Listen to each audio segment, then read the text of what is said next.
গল্পের গ্রামোফোন চ্যানেলে আপনাদের সকলকে আরও একবার স্বাগত জানাচ্ছি। আজ গল্পের গ্রামোফোন চ্যানেলের নিবেদন মানিক বন্দ্যোপাধ্যায়ের লেখা গল্প বাগদি পাড়া দিয়ে। গল্পটি শুনতে থাকুন। আশা করি আপনাদের এই গল্পটি ভালো লাগবে। আর যদি ভালো লেগে থাকে তাহলে অবশ্যই আপনারা আমার এই চ্যানেলটিকে লাইক, শেয়ার এবং সাবস্ক্রাইব করে নেবেন। ভর দুপুরে দুলে বাগদি নায়েব মশাই শ্রীমন্ত সরকারের ঘরের দাওয়ায় সাগ্রহ প্রতীক্ষায় বসে আছে। ছেলের মতো যত্নে পাশে তার পাকা বাঁশের লাঠিটি শোয়ানো। কত তেল আর কত স্নেহে পাকানো এই লাঠি। রক্ত যে মাখেনি কর্তাবাবুর হুকুমে বিদ্রোহী প্রজার মাথা ফাটিয়ে, এমন নয়। লাঠিটা হাতে নিয়ে দুলে সকালবেলা বাগদিপাড়া থেকে বেরিয়েছিল। কাছারি বাড়ি গিয়েছিল কর্তাবাবুকে তার দুঃখ ও নালিশ জানাতে। জমিদার অনুকূল আর নিবেদন কানেও তোলেনি। তার গুরুতর কিছু বলার আছে টের পেয়েই হুকুম দিয়েছিল, শ্রীমন্তর কাছে যা দুলে, যা বলতে চাস শ্রীমন্তকে বল, পরে আমি শুনবো খন। শ্রীমন্ত বলেছিল, কি রে দুলে, বুড়ো বয়সে আবার কোনো চুরির সাথে অং করে ফ্যাসাতে পড়েছিস নাকি? এখন বাবু আমি বড় ব্যস্ত, আমার বাড়ি যা, পুবের বেড়াটা একটু ভেঙে গেছে, সেরে দিবি যা, ততক্ষণ কাছারির কাজ সেরে আসছি, তোর নালিশ শুনবো। পুবের গাছের মাথা ঘাসা সূর্য মাথার উপরে চড়া পর্যন্ত দুলে নায়েব বাবুর বাড়িতে বেগার খেটেছে, বাগানের বেড়া সারিয়েছে। অন্য বাড়ি চুক্তি করে নিলে এ কাজের জন্য সে কম করে ৮ আনা মজুরি পেত। কিন্তু বেলগাছে দেবতা থাকেন দুলের। তিনি সর্বশক্তিমান ভগবান এবং সেই জন্যই দুলে বাগদিপাড়াই প্রধান। ওই বেলগাছের দেবতা বা দৈত্যকে সে মানে বলেই জমিদার আর নায়েব গোমস্তা তাকে পায়ের গোলাম হতে দিয়েছে, বাগদিপাড়ার প্রধান করেছে। বেগার তাকে খাটতেই হবে। শুধু তাকে কেন, বাগদিপাড়ার সব মদ্যপুরুষকেই খাটতে হবে। অনেক বেলায় বাড়ি ফিরে শ্রীমন্ত বলেছিল, একটু বস বাবা, চট করে নিয়ে খেয়ে নি, তারপর তোর নালিশ শুনবো। তোদের ভালো করতে হারামজাদা আমি যে মারা গেলাম। দুলে সেই থেকে দাওয়ায় বসে আছে। মাঝদিনের মাথার উপরের সূর্য ধীরে ধীরে পশ্চিমে ঢলতে আরম্ভ করেছে। তবু নীরবে বিনা প্রতিবাদে অপেক্ষা না করে তার উপায় কি? গ্রামের বাইরে যেখানে গোল হয়ে বাঁক নিয়েছে নদী, সেইখানে ঘন বাঁশঝাড় জলা জঙ্গল ভরা জমিতে বাগদিপাড়া। সে পাড়ায় সেই প্রধান। সেটা তো বেলগাছের দেবতা, জমিদার আর নায়েব বাবুর দয়াতে। তার রাজ্যে ওই বাগদিপাড়ায় আজ যখন বিদ্রোহ মাথাচাড়া দিয়ে উঠেছে, তার তখন খটকা লেগেছে ব্রাহ্মণ, জমিদার, নায়েব, ভগবান, ইংরেজরাজ তাকে আর কতদিন প্রধান করে রাখতে পারবে। তখন এভাবে শ্রীমন্তর বাড়ি এসে বেগার খেটে ধর্ণা না দিয়ে তার উপায় কি? তার রাজ্য যে যায় যায়। কষ্টে তার মাথা ঘুরছে। অর্ধেক দিন প্রতীক্ষা করালো, আধবেলার বেশি বেগার খাটালো, এক মুঠো গুড় মুড়ি জল খেতে দেয়নি। বেলগাছের দেবতার মতোই এরা নিষ্ঠুর। আহা, নিষ্ঠুর বলে অত্যাচারী বলেই তো এরা দেবতা, তাই হবে। ভুঁড়িতে আলগা করে লুঙ্গি আটকে ফুকোয় তামাক টানতে টানতে শ্রীমন্ত এসে জল চৌকিটাতে ধপাস করে বসে। ধোঁয়া ছাড়তে ছাড়তে বলে, চটপট বল দেখি, কি ব্যাপার? প্যানাসনি, এক কথায় বল। তোদের নালিশ শুনতে শুনতে প্রাণ বেরিয়ে গেল। হারামজাদা বজ্জাতের দল, ঘুম পেয়েছে বাবু আমার। ঘরের ভেতর থেকে মেয়েলি কণ্ঠে দুলে ঘুম পাড়েনি ছড়া শোনে। আইরে ঘুম যাইরে ঘুম বাগদি পাড়া দিয়ে, বাগদিদের ছেলে ঘুমোয় জাল মুড়ি দিয়ে। তবে তুমি ঘুমোবে যাও, নালিশ শুনে কাজ নেই। শোয়ানো লাঠি হাতে তুলে দুলে উঠতে যাবে। ব্যাপার বুঝে সচেতন হয়ে শ্রীমন্ত হঠাৎ অত্যন্ত মিষ্টি গলায় বলে, রাগিস কেন? তুই আর আমি কি তফাৎ? তুই আমার পুত্র তুল্য। কি বলছিস বল? বলবো কি? দারুণ অভিমানে লাঠি আবার শুইয়ে রেখে হাত জোর করে দুলে বলে, একদল বদ বেজাত, যারা কারখানায় কাজ করতে যায় না, বাগদিপাড়া ওরা নস্টাত করে দিচ্ছে। কি বলে শুনবে? বল না শুনি। বলে, মোরাও মানুষ, রাজা মানুষ, দেবতা মানুষ, বাবুলোক মানুষ, মোরাও মানুষ। বলে তো হয়েছে কি? হয়েছে কি? ঠাকুরদানের বাত কাটতে চায়, এই হয়েছে। ঠাকুর থানের অপমানের কথা উচ্চারণ করার জন্যই নিজের দুকান মোলে দুলে শিউরে ওঠে। বলিস কি রে, কবে কাটবে? অনেকে গুইগাই করছে, তাই তো হঠাৎ ভরসা পাচ্ছে না, নইলে কবে কেটে দিত। তবে রাত দিন জপাচ্ছে, ইয়াকে ওয়াকে রাজি করাচ্ছে। বেশি দিন আর সামলানো যাবে মোর ভরসা নাই। তোমরা এবারে বিহিত করো। বাগদিপাড়া জলার কাছে, প্রায় জলার মধ্যে। প্রতি বছর বর্ষায় জল পাড়ায় ওঠে। আবদ্ধ জল পচতে পচতে এক আঙুল দেড় আঙুল সরতে সরতে আরেক বর্ষার আগে শুধু কিছু দূর তফাতে সরে যায় মাত্র। নিচু জমি স্বাভাবিক জলা, চারদিকে জমি উঁচু, জলা ওখানে থাকবেই। পশ্চিমের জমি শুধু একটু কম উঁচু। আগে, বহুকাল আগে, ওই দিক দিয়ে জলার কিছু বাড়তি জল বেরিয়ে যেত। বর্ষার জল একেবারে পাড়া পর্যন্ত উঠত না। বহুকাল আগে, কতকাল আগে কারো আজ স্মরণ নেই। এক ব্রাহ্মণ সন্ন্যাসী পশ্চিম দিকে এক জায়গায় হাত ৩০ লম্বা, ১০-১২ হাত চওড়া এবং ৫-৬ হাত উঁচু একটি বেদি বানায় ইট আর মাটি দিয়ে। তার নাকি স্বপ্নাদেশ হয় যে বাগদি সমাজের চিরদিনের কল্যাণের জন্য ওখানে শিবাই ঠাকুরের বেদি স্থাপন করতে হবে। এবং এমনই আশ্চর্য ব্যাপার, স্বপ্নাবেশের খবর শোনা মাত্র জমিদার টাকা আর লোক দিয়ে নিজেই বেদিটা বানিয়ে দেয়। মহা সমারোহে বেদিতে ঠাকুর প্রতিষ্ঠা হয়।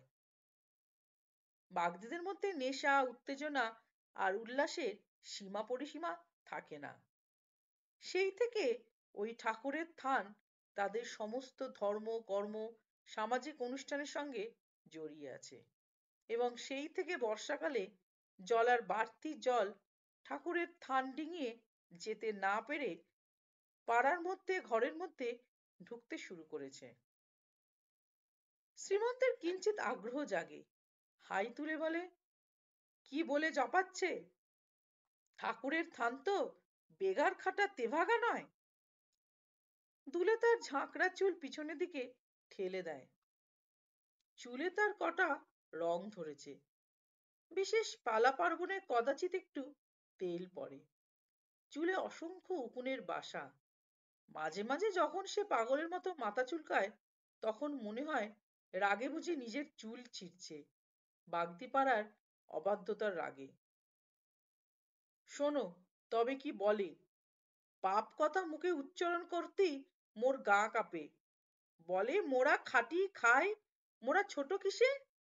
মোরা সজ্জাত হব, মোরা বজ্জাতি ধরম করম মানব নাই।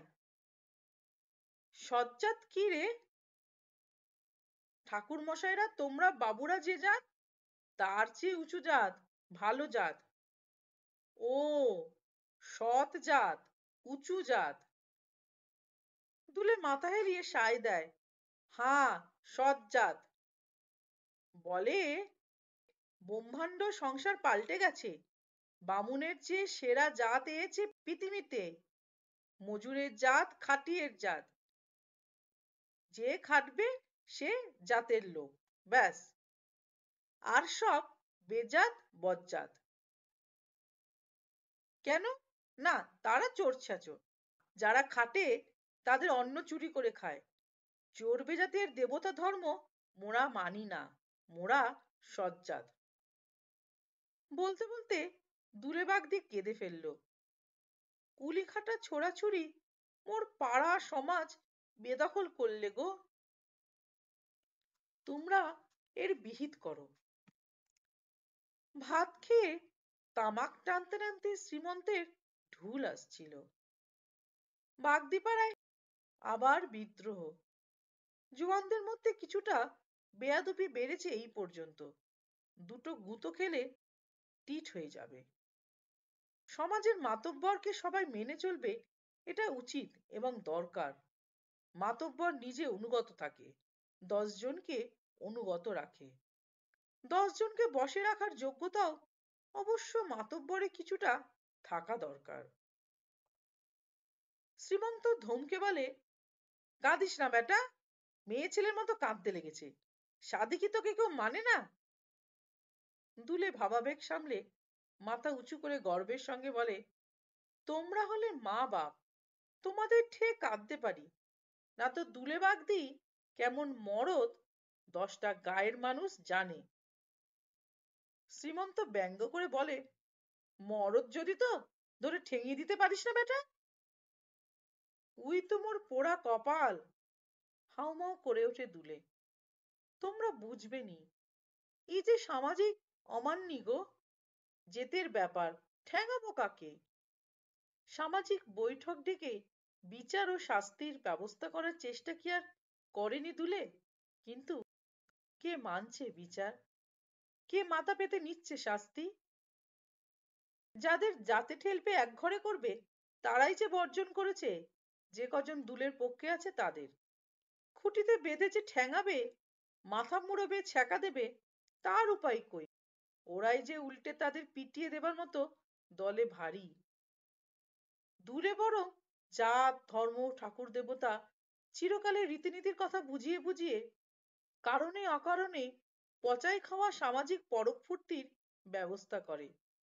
তাতে মেয়ে মদ্দর মেলামেশার নীতি নিয়ম আরো শিথিল করে কিছুটা প্রভাব প্রতিপত্তি বজায় রেখেছে।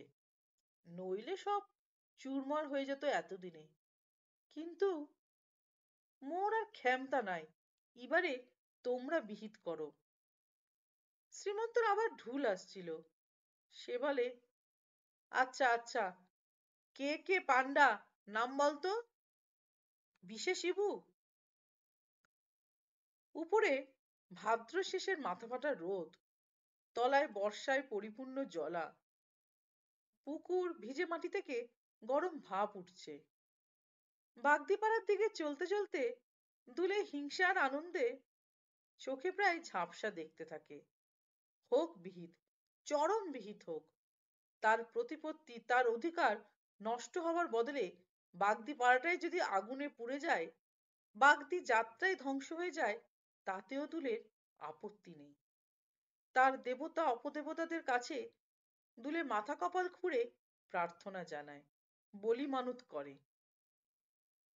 বাগদিপাড়ার জল কাদা শীতকালের আগে শুকোয় না, শুকোবার আগে পচে যায়। গ্রামের বাইরে নিচু জমিতে তাদের কুড়ে বাঁধবার ঠাঁই। সাত করে মানুষ সেখানে থাকে না। গোড়ায় রাজা জমিদারের প্রজা ঠ্যাঙালো লেঠেল পুলিশি আর বেগারদারির বিনিময়ে সামান্য জমি পেয়েছিল। একটা বৃত্তির ব্যবস্থা ছিল। লাঠি মাঝে মাঝে আজও ধরে, তবে পেশা হিসেবে তুচ্ছ হয়ে গেছে। জমির টুকরো নানাভাবে খসে গেছে। বৃত্তির বদলে পূজা পার্বণে চিড়ে মন্ডা সিধে পায়, কিন্তু রীতি হিসাবে বেগার খাটা ঠিক বজায় রয়ে গেছে। আর আছে তাদের দুর্ধর্ষ বন্য ও বোকা করে রাখার জন্য খাওয়া পড়া, চলাফেরা, ধর্মকর্ম, সমাজ গড়া ইত্যাদি ব্যাপারে যেসব বর্বর রীতিনীতি ব্যবস্থা চাপানো হয়েছিল, তার অবশিষ্ট পরিশিষ্ট। আছে মানে এই সেদিনও ছিল যুদ্ধের বাস্তব ধাক্কায় এখন যাই যাই অবস্থা। কাছাকাছি যুদ্ধকালীন কারখানা বসায় ধাক্কাটা লেগেছে প্রচন্ড ভাবে। জীবিকার তাগিদে বুড়ো আর মাতব্বরের বাধা নিষেধ অমান্য করে খাটতে গিয়ে অনেকে হয়ে এসেছে সমাজ ভাঙা বোমা। নতুন আশা আর নতুন ভবিষ্যতের ইঙ্গিত পেয়ে কত অল্প দিনে কি অদ্ভুতভাবে যে প্রাণবন্ত সচেতন হয়ে উঠেছে অন্ধকারের বন্ধ পশুগুলি। তারা মাতিয়ে দিয়েছে বাগদিপাড়ার পচাই খাওয়া মেয়ে পুরুষকে, যথেচ্ছাচারী ব্রাহ্মণের ছায়াভীরু অপদেবতার আতঙ্কে বিহবল মারামারিতে পটু, ক্ষেত মজুর, জেলে, মাঝি, চাটাই বোনা, ঘরামি খাটা বাগদিদের। উঁচুতলার মানুষের আচার নিয়মের বাঁধন থেকে মুক্তিভোগের ফলে এতদিন যা ছিল তাদের বর্বরতার পাশবিক সাহস, লাঠি হাতে খুন করতে খুন হতে ভয় না পাওয়া, চেতনার ছোঁয়াচে লাগানো মাত্র তা পরিণত হতে আরম্ভ করছে তেজে, মুক্তি কামনায়। এই তেজের প্রমাণ দুলে প্রত্যক্ষ করে এই প্রচন্ড রোদে শতাধিক বাগদি মেয়ে পুরুষ কোদাল খান্তা নিয়ে ঠাকুরের থান খুঁড়ছে। এক পাশে 4-5 হাত চওড়া সুড়ঙ্গ কাটছে বেদিতে। এ কি দুঃস্বপ্ন দেখালে ঠাকুর? এ কি সর্বনাশ ঘটালে? বাগদি সমাজের বিদ্রোহ দমনের বিহিত করতে এক সকাল সে কর্তা বাড়ি আর নায়েব বাবুর বাড়ি ধর্ণা দিয়েছে, তার মধ্যে জগৎ ওলটপালট হয়ে গেল। অপরাধ কি হয়েছে কোনো? ঠাকুরের থানে ধর্ণা দিতে সে তো কসুর করেনি। হত্যা দিয়ে পড়ে থাকতে থাকতে তার যখন মনে হয়েছে ঠাকুর নিজে ফিসফিস করে শীষ দিয়ে আদেশ দিলেন কর্তাবাবুর কাছে বিহিতের ব্যবস্থা করতে যাওয়ার জন্য, শুধু তখনই তো সে ওদিকে ধর্ণা দিতে গিয়েছে। উন্মাদের মতো ছুটে গিয়ে দুলে চিৎকার করে, সর্বনাশ হবে, সর্বনাশ হবে, ঠাকুরের তানে কোদাল ছোঁয়ালি। শিবু কোদাল ধরে সোজা হয়ে দাঁড়িয়ে বলে, বাবুদের ঠাকুর ঘরে নালা থাকে, মোরা একটা জল নিকেশের নালা করে দিচ্ছি, ঠাকুরের থান তোমার ঠিক রইবে। পালা পালা সব, কর্তাবাবুকে খবর দিয়ে এসেছি, পুলিশ আসছে, মিলিটারি আসছে, পালা পালা সব পালা। সকলে এক মুহূর্তের জন্য স্তব্ধ হয়ে যায়। দুলালি কচি বয়সে কারখানায় খাটতে গিয়ে জাত ধর্ম সব নষ্ট করেছে। উথলে উঠেছে তার যৌবন। খন্তা হাতে এগিয়ে গিয়ে সে বলে, আরে বুড়া, তোর মরণ নাই, খবর দিছিস? খন্তার গায়ে মাথা ফেটে হুমড়ি খেয়ে পড়ে তুলে, রক্তে তার রুক্ষ কটা চুলে চাপ চাপ জটা বাঁধতে থাকে। ঠাকুরের থানে নালা কাটা হলে বাড়তি বদ জলের স্রোত প্রবল বেগে বেরিয়ে যেতে আরম্ভ করলে সকলে ধরাধরি করে দুলেকে সেই স্রোতে ভাসিয়ে দেয়। গল্পটি এখানেই শেষ হলো। চলে যাওয়ার আগে একটি ছোট্ট ঘোষণা। আপনাদের যদি আপনাদের প্রিয় কোনো লেখকের লেখা বিশেষ কোনো গল্প শুনতে ইচ্ছে করে, অথবা আপনাদের যদি নিজস্ব লেখা কোনো গল্প থাকে যেটি আপনারা গল্পের গ্রামোফোন চ্যানেলের মাধ্যমে সকল শ্রোতাবৃন্দের সামনে তুলে ধরতে চান, তাহলে আপনারা আমাকে কমেন্ট করে জানাবেন এবং অতি অবশ্যই সেই লেখাটি পাঠিয়ে দেবেন। আমি চেষ্টা করব সেই গল্পগুলি গল্পের গ্রামোফোন চ্যানেলের মাধ্যমে সকলের সামনে তুলে ধরতে। খুব শিগগিরই হাজির হব আমি আমার পরবর্তী গল্প নিয়ে। ততদিন সকলে ভালো থাকবেন, সুস্থ থাকবেন। নমস্কার।